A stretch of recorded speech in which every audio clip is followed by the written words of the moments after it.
Oh, so now it's cheating. Bro, it's football.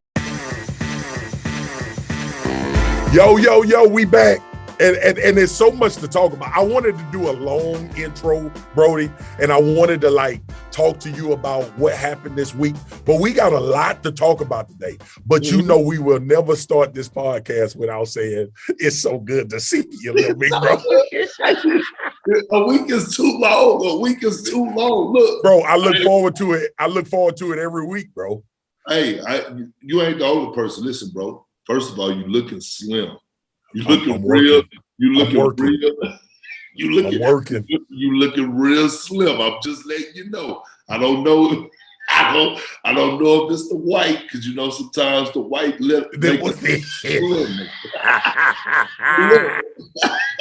But look, before we get started, we can't keep this in house. You got to tell us about your flight. Your flight to travel. You got to tell us about your flight from Virginia to Connecticut. First of all, let me say this. Because you talked about I'm slimming up. Perk, when I get that jawline, it's over. You ain't going to be able to tell me nothing. I'm going to get that jawline. I'm going to have a 2-pack. I just want a 2-pack. I want a line going straight down the middle so I can separate these muscles. Straight up. All right.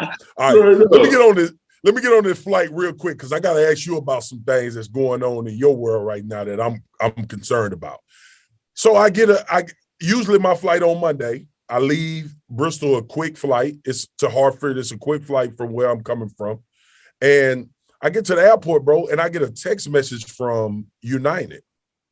And United tells me we don't have a crew, like the pilot and the flight attendants to leave. So I'm like, I'm thinking like they pranking us today. Right. It's got to be April Fools. It's April Fools. I know that. So I'm looking at my phone, and then I get, you know how we get the alerts through our travel agency too. Yeah. You know, so I get the text messages about rebooking. Do you want to rebook? I'm like, no, I can't rebook. I got a show at 4:00. Right. I'm at the airport. So my flight's supposed to leave at 11, get here like 11:50, 12 o'clock. Yeah. I got plenty of time to go to the hotel, drop my stuff off, and then head up the counter. Perfect. The people came on again, bro, and told us the original crew that they had got after the first crew was lost wasn't here yet. They were what? They were lost. How in the hell you say people lost anyway? I was like, where they lost at? All I was thinking is where they got lost at. Right. Or what you mean they lost? Well, they lost. And I can't go nowhere. So anyway, we get further along. So, bro, I ended up, I got to be honest. I got to tell the truth, because you know that's what we do on this podcast. Dude, I just got so frustrated. I went and got me a glass of yak, a shot of Sprite, and on the rocks. And I said in this little bar, dude, it's 12:30 in midday. Perk, I haven't drank yak in the middle of the day in I don't know how many years. But I feel like you're supposed to do that when the airline tells you that the crew got lost. I think that's a drinking moment. That's a drinking moment. You gotta have a drink. Listen, the crew got lost. How they get lost, Perk? First of all, I'm gonna call United, have them explain that to me. Because I understand COVID. I understand they dealing with shortages and crews and all that on a serious note. But you can't text people that the crew lost. You can't, because now at this point in time, guess what? I want to get lost because I don't know if I want to get on the flight. I don't even know if I want to fly with y'all. If you lose your crew, like, and then I'm trying to think, like, the flight gonna get lost. You know how you get them like text message updates from like all kind of companies, right? Mm-hmm. Like they'll text you, or like you get FedEx or UPS or something, they text you your package on the way or your package arrived. Man, I ain't never got no text from an airline saying we lost the people that's supposed to take y'all somewhere. What that mean? That's why you had to share this with the kinfolk out there, the cousins. I appreciate you setting me up on that. Now I'm hosting this thing, so I got to get into it because I need you. I've been wanting to talk to you all week about this. Because like my flight crew that was lost twice on my way trying to get to Hartford, Ben Simmons been lost all damn season in Philadelphia. And the face of their franchise is having a year. His name is Joel Embiid. He's having a year. We all know that he's a phenomenal basketball player, have dealt with injuries and all that, but he having a year, Perk. And I need to know from you, okay, because we talked about this early in the season. Is Daryl Morey too slow on pulling the trigger to get rid of Ben Simmons and try to find some trade value? Is he wasting Joel Embiid and what he's doing right now as a potential championship team? Or should he keep showing patience? I'm asking you, should he keep showing patience and wait till next year? What do you think, Perk, he should do? Well, first of all, it's a lot to unravel here when dealing. Please, I'm all ears. When dealing with this whole 76ers situation, okay? Here's the first thing. Ben Simmons, he's going to chill all year and he's going to be lost. Here's why. The owners, it's Daryl Morey, yes, who's speaking about it, but it's the ownership group who's standing firm on the Ben Simmons situation. And what they're saying is that you're not going to force our hand to make us do what you want us to do after you perform the way that you performed last season in the playoffs. Okay? And if we're going to trade you, we're going to get something back that we want back. Other than that, guess what? We'll find you every day and stay home.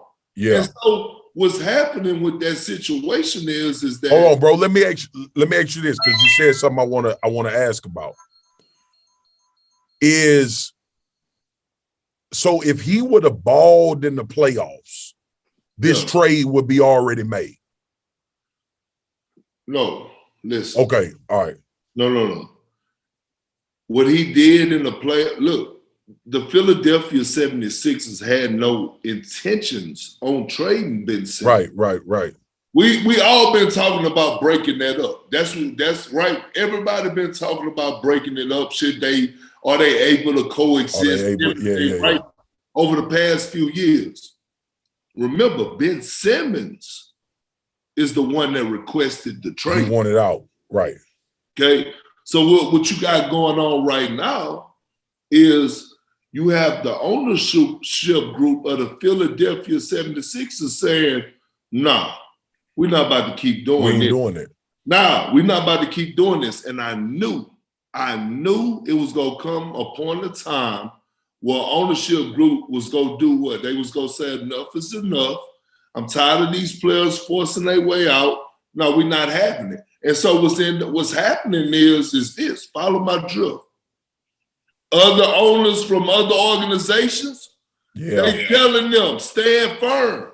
They are really, really willing to sit him on ice just to prove a point. Okay? So this is a part, based on what you're saying, a part of the new negotiation. Like when the next CBA, when the next CBA come up, all this getting brought up. Do you think the James Harden example leaving Houston is going to be the big talking point, or this Ben Simmons thing? All of it. The James Harden, the Anthony Davis, the Ben Simmons, all that's going to get brought up at the CBA. Matter of fact, the owner's waiting at the front door. They waiting on the front door for the CBA. Okay, so here's the thing. That's one reason that they're not trading Ben Simmons. Now let's talk about Joel Embiid 1 second. Yeah. I got to drop something on. One, let me say this to all the people out there. This year is going to be one of those years because so many people are playing at an elite level that the MVP conversation is going to fluctuate month by month. It's just part of it. But I had Joel Embiid picked as my preseason MVP this year. Because I said he was going to ball. When I heard his comments in preseason and said, I can't worry about Ben. I got to worry about going to war with the brothers that I got. I said, oh, these people in trouble. His mind right. Did I think he was going to be out there doing this? I'm going to tell you something.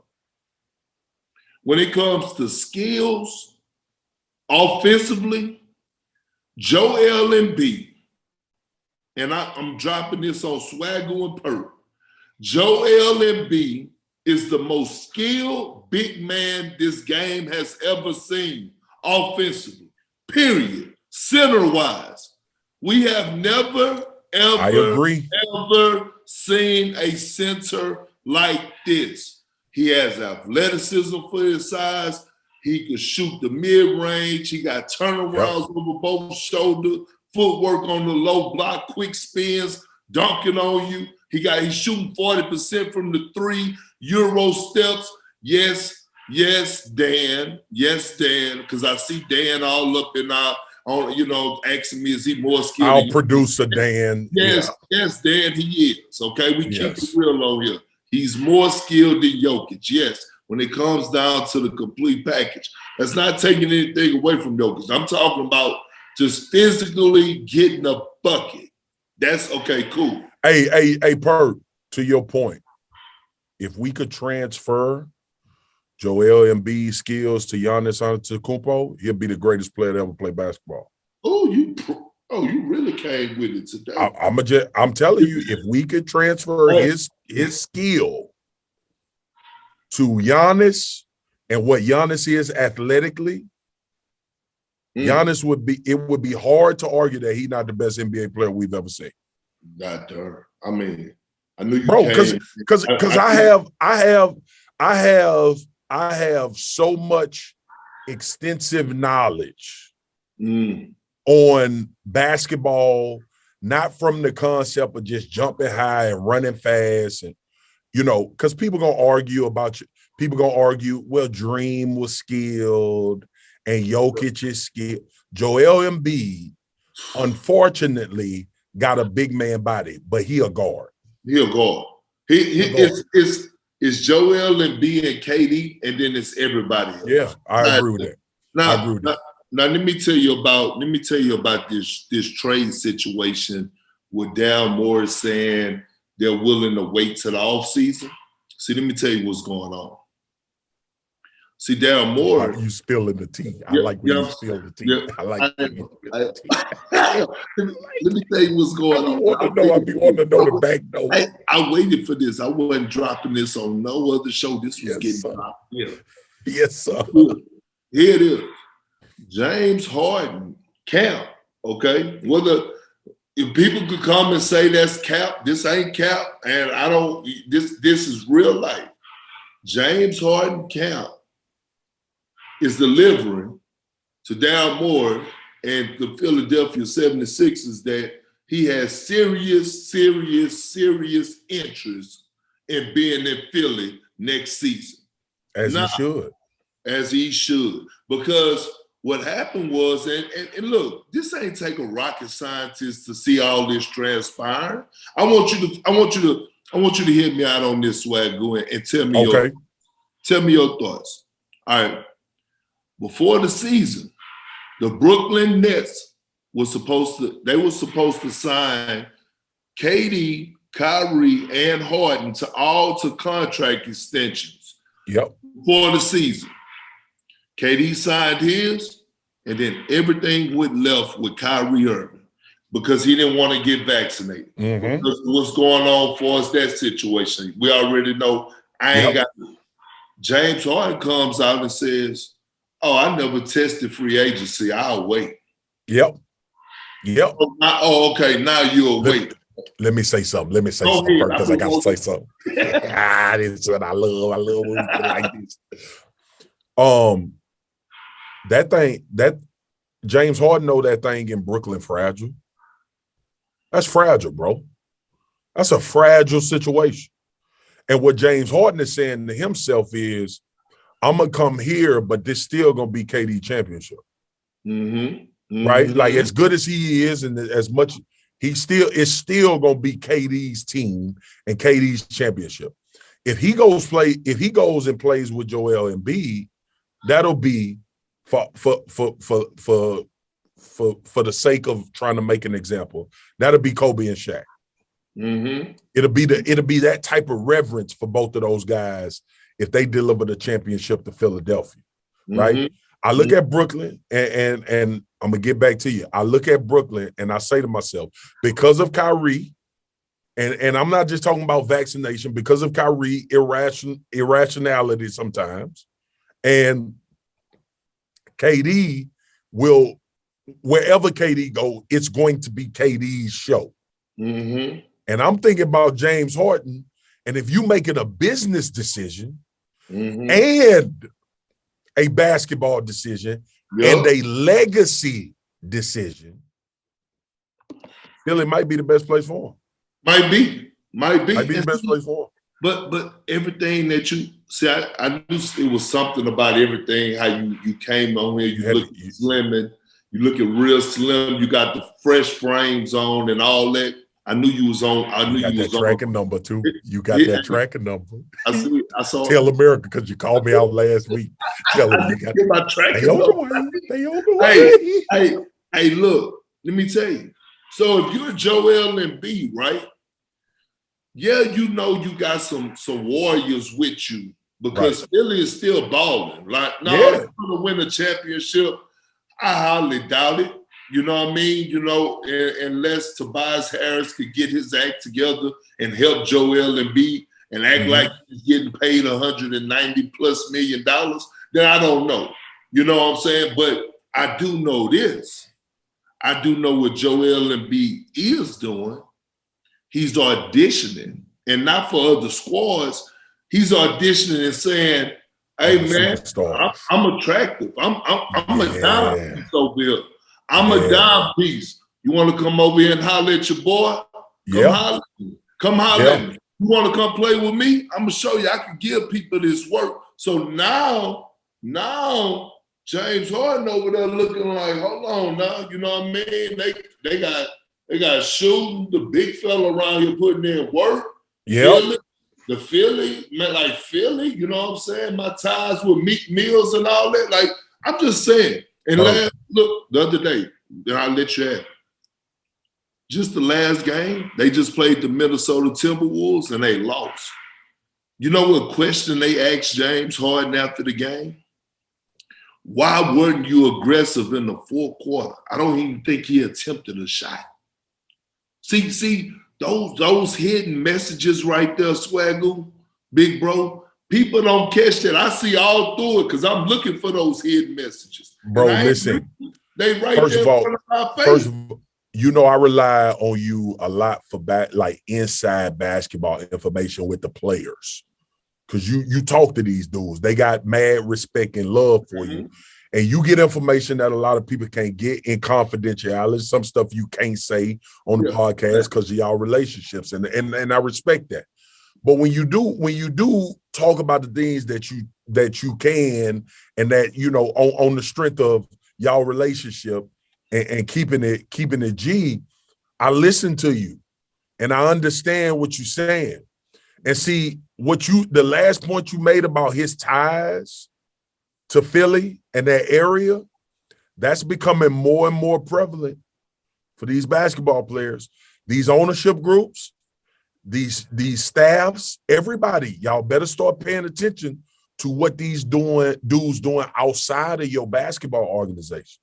Because a lot of it, if you paying attention, may make it easier for you to attract them to where you at if you pay attention.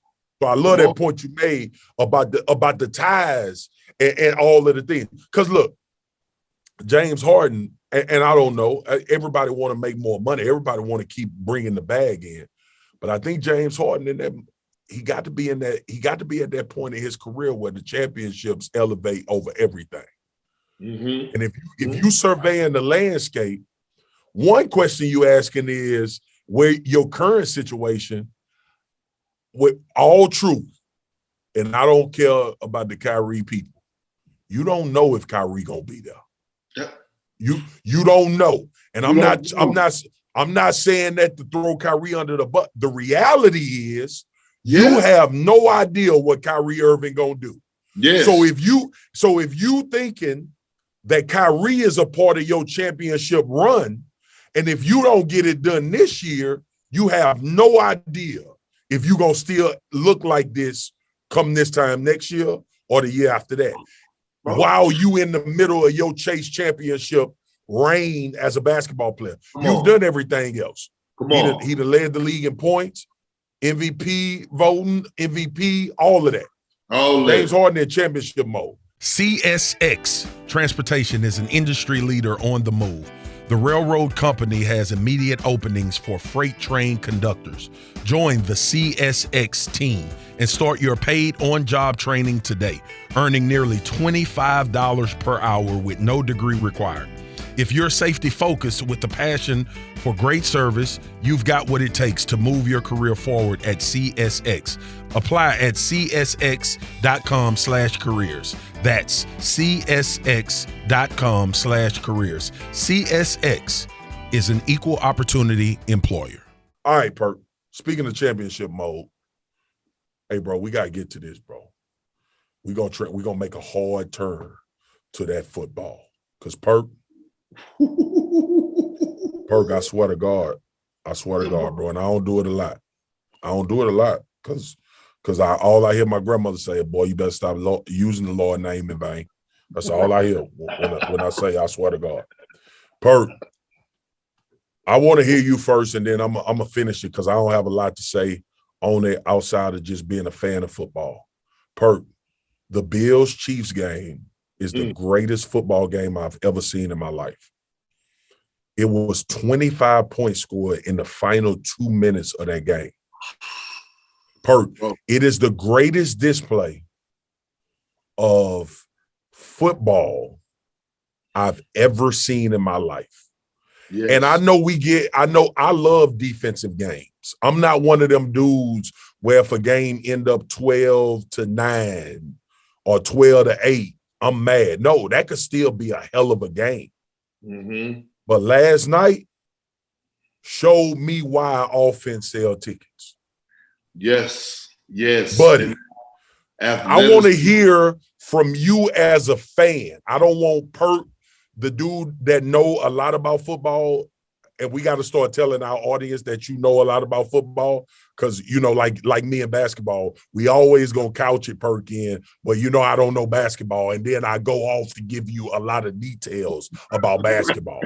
You go do that in football. But I want you to put your fan hat on and tell me, what was it like watching that happen last night, bro? I don't know why I was so stressed, like I had something to lose. That's the thing that's when I'm sitting there watching the game and I'm like, I'm stressed out for both sides, like I had something to lose. Bro.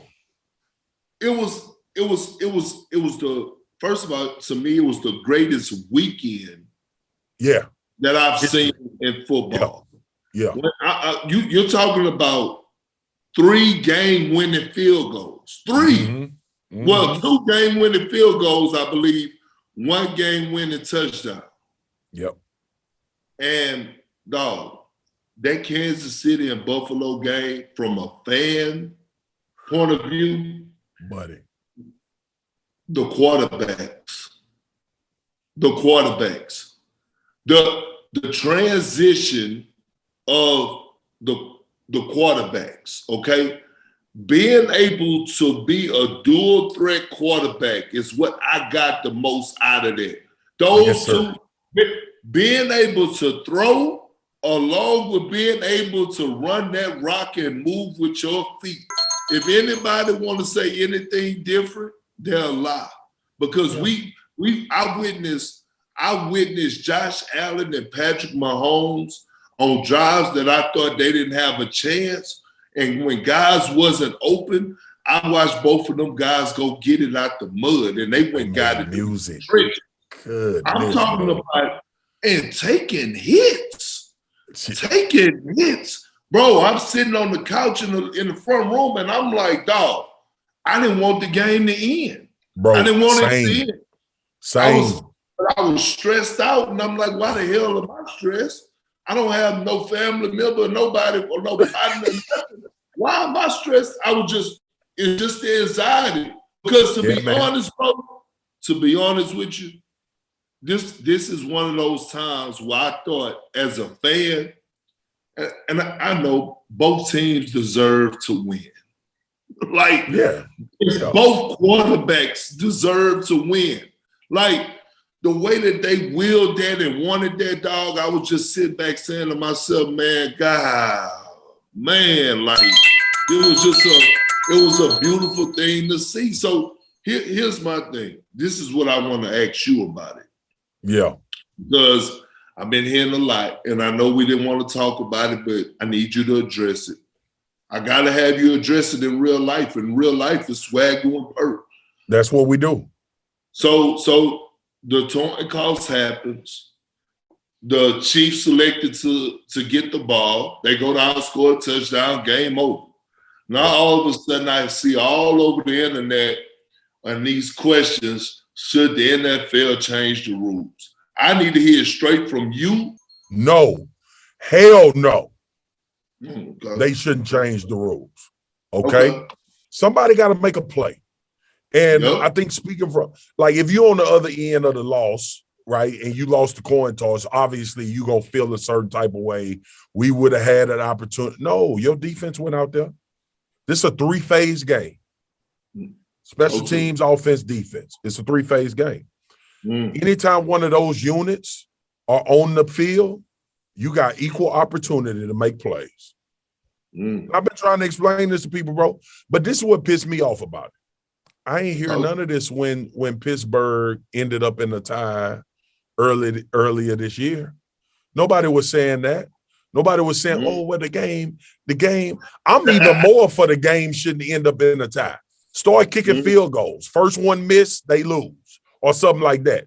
But overtime, with a coin toss, like the game starts. So let's get rid of the coin toss in the beginning of the game too. Then, damn it, right? Because usually that offense gonna have one more possession. That's what usually gonna happen. But don't even get me started, bro. Let me just hell no. They shouldn't change it. Defense, take your ass out there and stop them. Or only give up a field goal and our offense will get a chance to get the ball. It's as simple as that for me. I don't care about how people look at it. This whole, like, everybody get an opportunity. They did. Both teams had an opportunity. The Buffalo Bills defense was on the field. They had an opportunity. Okay? That's all I'm going to say about that. It drives me crazy for people to get like, so now it's cheating. Bro, it's football. When those two teams, Perk, went out there on the field after that coin toss and the ball was kicked off, Buffalo had 11 dudes on the field, and so did the Kansas City Chiefs.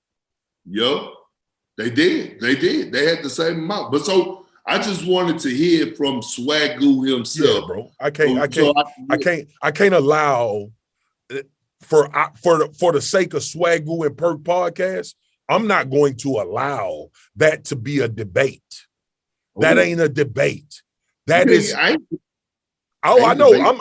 I'm talking about everything I've been hearing. Everybody wants the damn rules changed now. Can I ask you something before we dive into? Because you got some more stuff. Yeah, before anything else, we got to show some love to the former LSU Tigers. Boy, your Tigers showed up. Joe Burrow and that kid Chase, them young men showed up. Coach, them young men showed up. No, they different. I didn't give them a chance in hell to win. I'm gonna sit up here in the middle. I didn't. Well, we know who your Super Bowl pick was. No, but I'm just saying, I didn't think they was gonna go down there to Tennessee and do what they did. I mean, see, now you about to make me mad. Now you about to make me mad because you ain't been listening to me tell you about Joe Burrow. No, I have. No. I have been listening to you. Okay. I listen and I follow. I tell you that all the time. I didn't say he wasn't special. I know you know he was special, but you didn't know he was a dog. Joe a dog, bro. No, you know what? You know the best thing happened to Joe? is that he went down to Louisiana. To that booth. He went to that. He had his people with him. Yeah, the people with him. You know it. He went and got some of that Cajun rub and them spices down there, boy, because he got red stuff under his nose. And he ain't playing. He ain't playing. Kansas City could go in there playing around with the people if they want to. They better not. They better not. I'm telling you, he ready for it. He ready for it, Perk. Joe Burrow ready for it, bro. He ready for whatever smoke you want to bring, he want to smoke too. Straight up. Yeah, straight up. Dude, I'm telling you. But they got company. So Kansas City telling you to roll it up. I'm telling you. Them Cuban cohibas, baby. I'm telling you. All right, man. Hey, so go ahead. So that week of football, but that game, bro, was it was unreal. It was unreal to me. I'm still processing. It's almost, you know how this go. Like once you get a good championship game, it's hard to analyze it. Like today when we was on our show on NFL Live, it was hard for me to analyze it because I was so excited about what happened. So I just said it was like watching a great movie. That was my analysis for the game. I ain't say nothing about tackling, hitting, offense deep. I said it was like watching a movie. It hit every emotional high. And that's what the great movies do. They hit every emotional high. And you want a part two. You want a part two? You got to get a part two. I got to see it again. I want to see it again. All right, let me move on, Perk. I made a controversial I got a controversial thought. Made a controversial. That's what we do. That's what we do. Because I gotta, bro, we owe it to our kinfolk and our cousins to tell the damn truth. We messy. We messy. We messy. We in there. We needle you. Oh, I bet you ain't gonna do it. I bet you ain't gonna do it. I bet you talking noise, but I bet you ain't gonna do it. That's us. That's us. Here's my thing, bro. I said, like, for me, and I want to know how you feel. I said Green Bay need to cut ties with Aaron Rodgers. Okay. Right. Oh, for everybody listening, this our transition into Aaron Rodgers off the Kansas City Buffalo game. Because we gotta go to some news, and I gotta be honest with you, Perk. Aaron Rodgers ain't my favorite person. He ain't my favorite person. And I don't know the man personally, so I feel bad about that. But I've seen enough of Aaron Rodgers interviews and talking and all of that to be like, I don't really fool with dude like that. All right. But with that, I still acknowledge that he's a phenomenal quarterback in the regular season. Right. All right. So you giving Green Bay all of these fits. And Green Bay ain't doing this and Green Bay ain't doing that. I don't have enough players. I don't do this. I don't do that. But you can't win the big one. You have not delivered in these NFC championship games. This time it was the divisional game. But you didn't deliver last year when Tom Brady threw 3 interceptions and you couldn't beat him. Tom Brady threw 3 picks and Aaron Rodgers couldn't beat him. Couldn't beat. So this offseason, he spent the whole offseason talking about how bad Green Bay did business, how they didn't have any players, and they commenced to go 13-3 or 14-3, whatever the hell the record was. And the San Francisco 49ers, who knocked them out when Colin Kaepernick was the quarterback. And then the same San Francisco 49ers with Jimmy Garoppolo, where Jimmy Garoppolo threw 8 passes and they lost. And then this divisional game, you telling me that we supposed to bend and break, and you gonna give us 10 points in a divisional playoff game, and you supposed to be Aaron Rodgers? And now you want to throw all the smoke to Green Bay and talk about how bad Green Bay done you, how they ain't got you players and nothing. I'm not giving you a pass because we don't give any other quarterbacks a pass. Did we give Dak a pass? Did we give Dak a pass? Come on.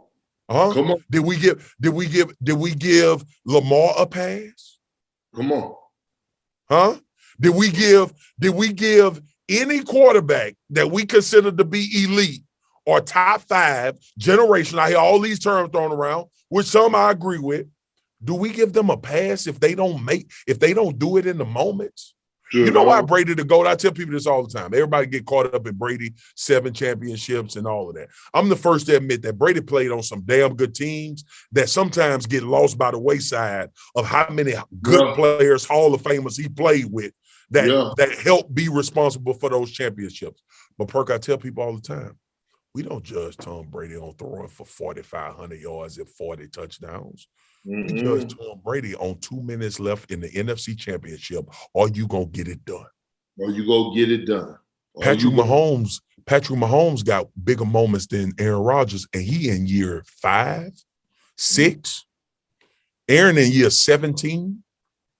Yeah. So y'all could keep telling me all about how great Aaron Rodgers is and how intellectual he is and all of that. I don't give a damn about that. What has Aaron Rodgers done for the Green Bay Packers based on the expectations? Come on. Nothing. And that's why I love you. You just keep it 1,000. And that's why I tweeted when they lost, I said, what is going to be the Aaron Rodgers story? What is the story now? What is the damn story now? What's the story? He keeps getting cop-outs. Like, he keeps getting cop-outs. Like, I don't want to hear it. And not only is he getting cop-outs, but he's being disruptive in a bad way. In a bad way. In a bad way. So not only are you causing bad attention or shining bad light on the organization, but you're not getting it done. You're not getting it done. You ain't getting it done, bro. No, he's not getting it done. And I'm with you.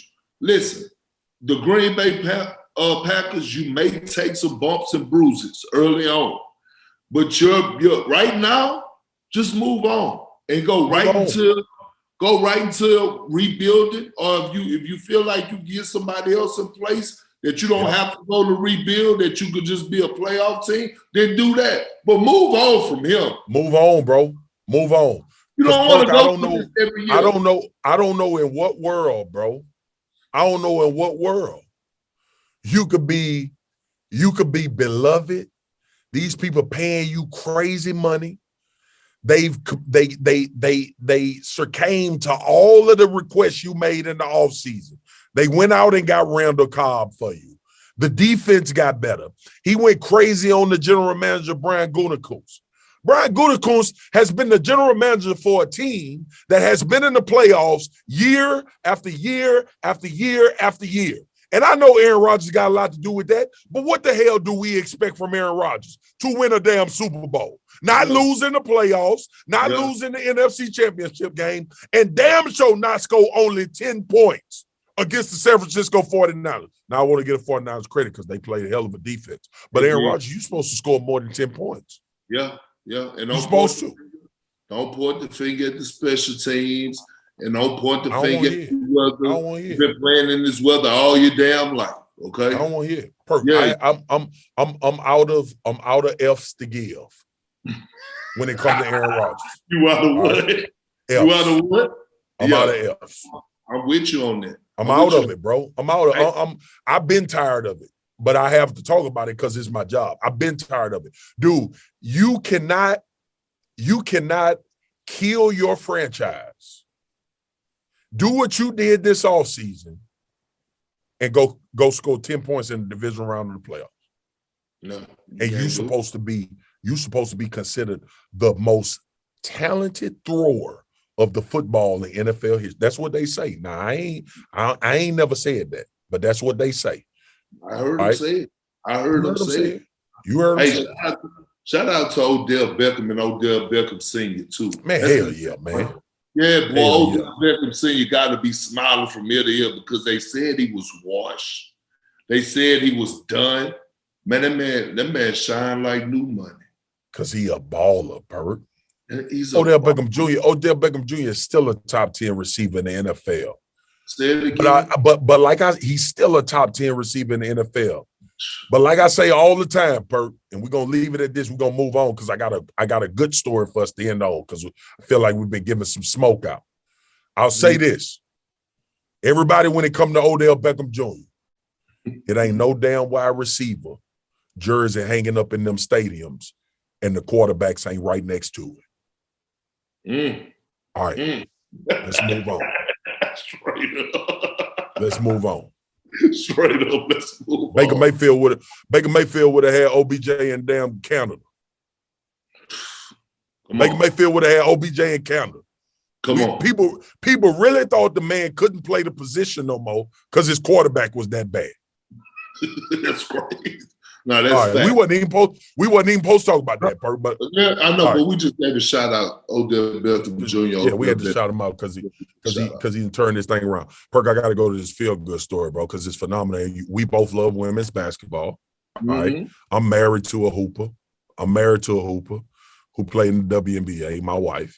My sister was a hooper, full scholarship at LSU, would shoot your eyes out, even if you ain't have none. That's what I used to tell people.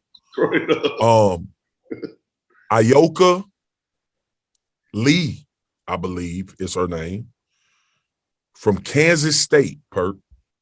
She dropped 61. She dropped 61 points against Oklahoma, who I believe was ranked 14th at the time.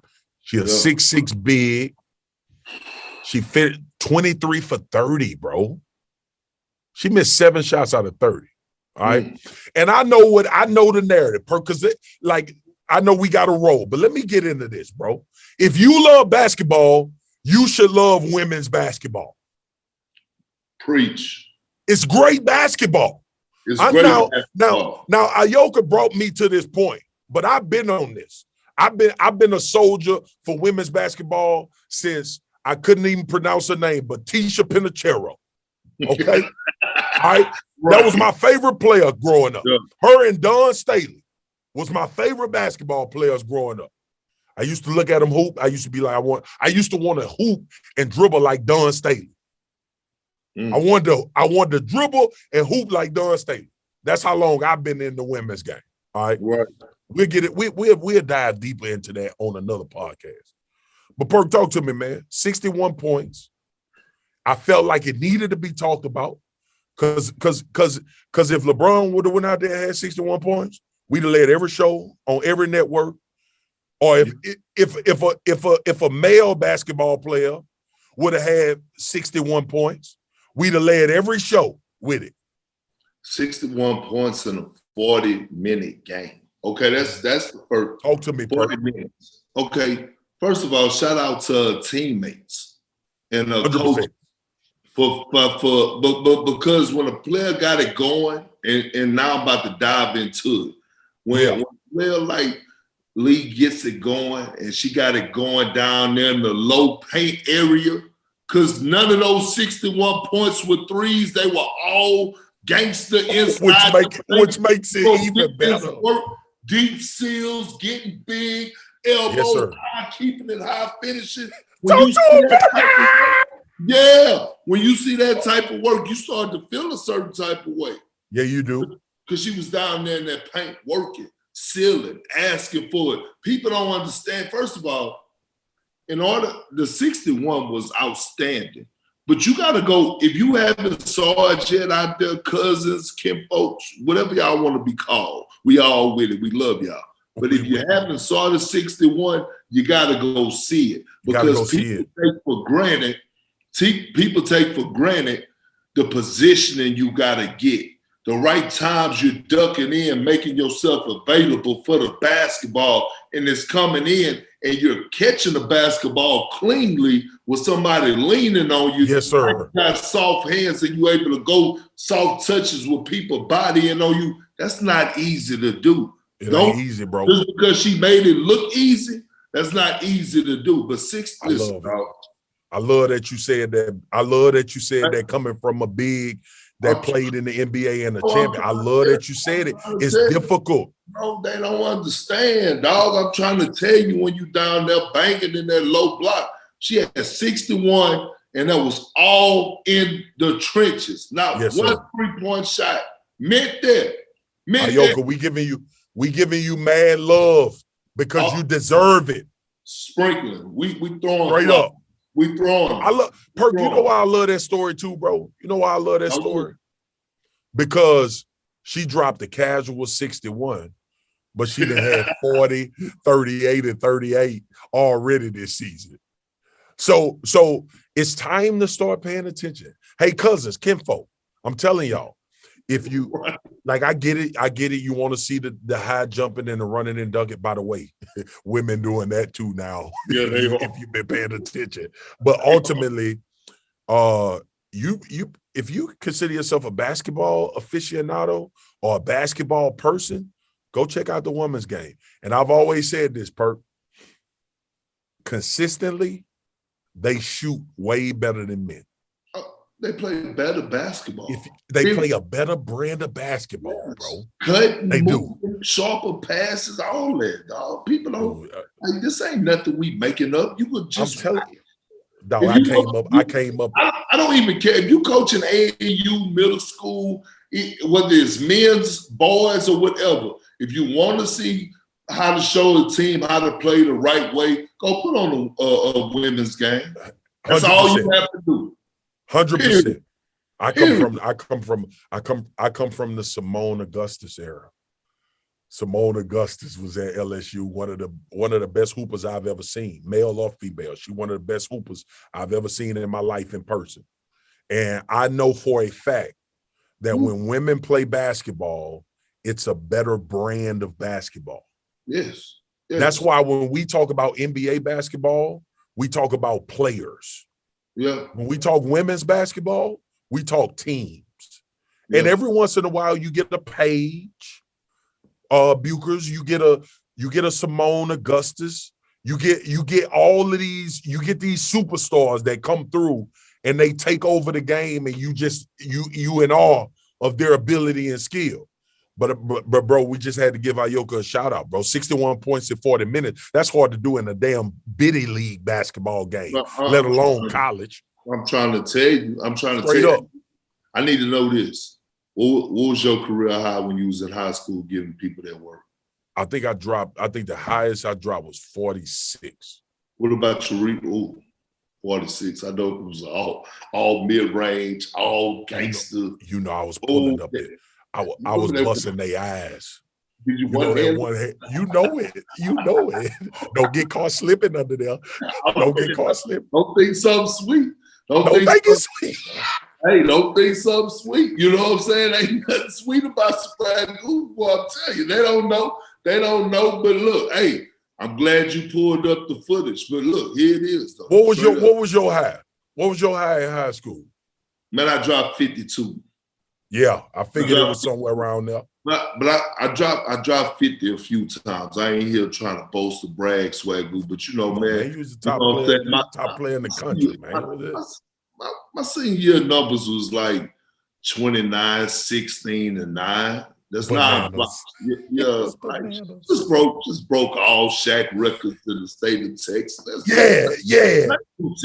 I don't even know who Shaq is. Let me tell them right quick. So I was a little bit older than Perk, but I saw this 6'9" youngster walk in the gym, and I saw him in the Mecca Okafor bang, and I was like, oh my God. He going to the NBA. Perk, I knew you was going to the NBA when you was like 13. I wasn't going to be denied. Hey, Granny and Paw needed a new house, and damn it, ain't nobody was stopping. Ain't nobody go. We got to get it. You better not get in the way of this. Man, don't give me hype on this Monday night. I'm so hyped about that. I'm so for real. You better not get in the way of this. I got to get it done. Hey, I'm playing for my life. I ain't playing just to play. I'm playing for my life. I meant that. Straight up. All right, bro. Hey, Swagu, right. Hey, bro, listen. I don't know what we got to do. You know what I mean? Who we got to holler at our network. You know what I'm saying? But it would be nice for old Swagu and Perk to be sitting up there at the Super Bowl and somebody sweet.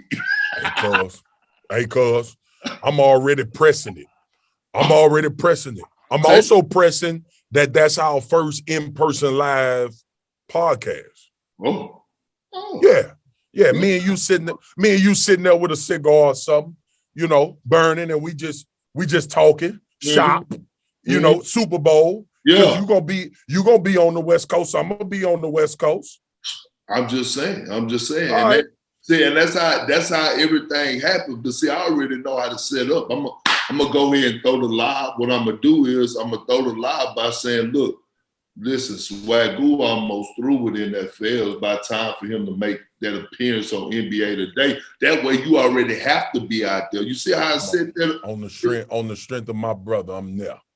You know, First of all, I love what you and Malika and RJ and Shanae. I saw you with Vince. I love what y'all doing. You know I want to be up in there. Oh, come on down there. You know I want to be up in there. I'm damn near gonna come in there and bang on Vince.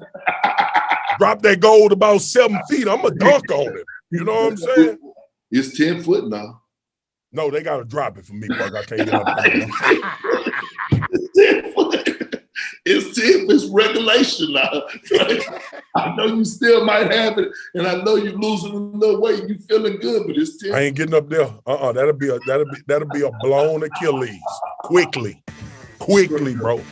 Hey man, I love you, bro. Like I tell you every week, brother. It's been amazing chopping it up once again. This is the Swagu and Perk podcast. Listen, Joel Embiid, don't waste that man time. Kansas City and Buffalo, thank you. Yes. Thank you for that.